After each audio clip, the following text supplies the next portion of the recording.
I think that the whole world has to see how much we appreciate the sport and how much they should appreciate us.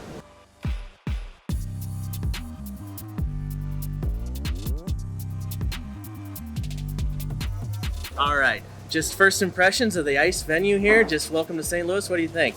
Yeah, I'm actually super excited to be here, being the Olympic season, coming out there, having the first practice of the event. Is I just get a feel for the ice and really see how it is. I mean, I'm starting to like the ice, but I think I'll have to adjust a little bit more in the next few days. So I'm just looking forward to it overall. What kind of mindset are you taking into this week? Obviously, you've done a lot of work in the season beforehand to get to this point.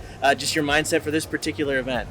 Yeah, I think I really just want to get through it as fast as possible, really. I think right now I'm in new skates, so it's a little bit of a tricky hassle. I'm not at my full capacity of what I can be, but overall in the next month I'll be able to get used to them, get more comfortable, and really put myself out there to be at my top at the Olympics.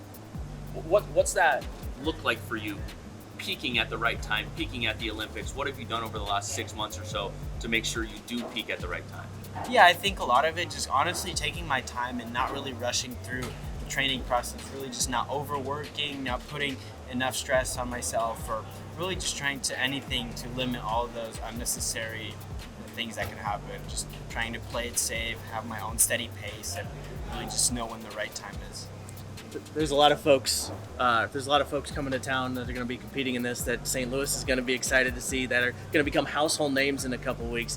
How would you just describe overall the talent that U.S. figure skating is going to bring to the Olympics? Yeah, there's just so much talent, and it's just so much fun to be around here, around all of these different skaters. They're all so passionate in this sport, and that's why I love the sport so much as well. And I think that the whole world has to see how much we appreciate the sport and how much they should appreciate us. How have you handled kind of the rise in popularity over the last few years? And it's about to get even crazier here in a couple weeks. Yeah, I mean, it's been a long journey, honestly, I'll say that, and a lot of lessons that I've learned throughout my career, and of course more to come with the rest of my career to go. But again, like I said, it's just such a fun environment, and you really take everything, you take in everything as you go on. Ilia, you practiced your free skate today, which has you saying all these words, all these affirmations. As you go into this competition, are there any lines in there that you're thinking of in a different way or that are meaningful to you?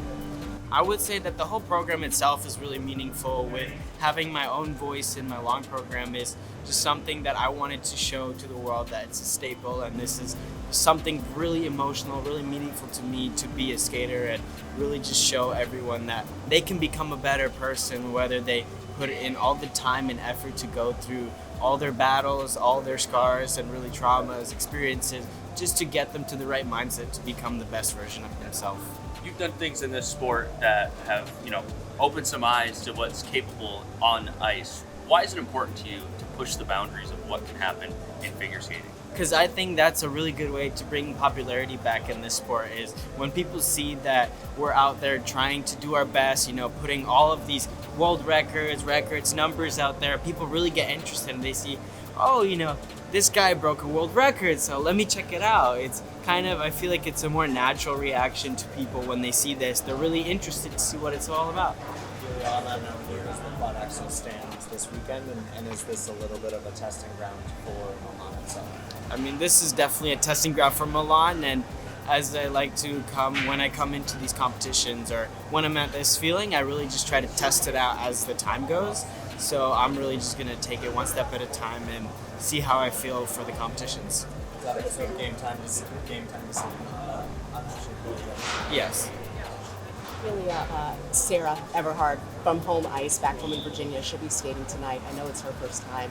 Have you spoken to her? What advice do you have for her as she also, tries to make that Olympic team here in St. Louis? Yeah, I think that she should just try not to get into her head too much. She should really just try to stick to her own processes and what works for her, and really just trust all the training she's been through. Yeah, and the entire DMV going to be cheering you on, watching you on NBC Washington. What is your message to all the fans back home as they support you and your Olympic run? I'm just so excited for all of them to show me the support, show me the effort that they always give me, and I really just want them to enjoy my skating as well as everyone's skating and really just see the beauty of the sport. You dreamed of arriving at this moment for a long time, as we've all talked about. What does it feel like? How have you sort of taken in the moment, and how are you trying to make sure you're staying present, although, you've got a big competition? Yeah, I think it's just so exciting just having this moment finally and really being able to feel that experience coming in, like you said, a few weeks is just unbelievable. I honestly don't know how to handle it right now. I think as the weeks go on, I'll really get a better feeling of how it feels.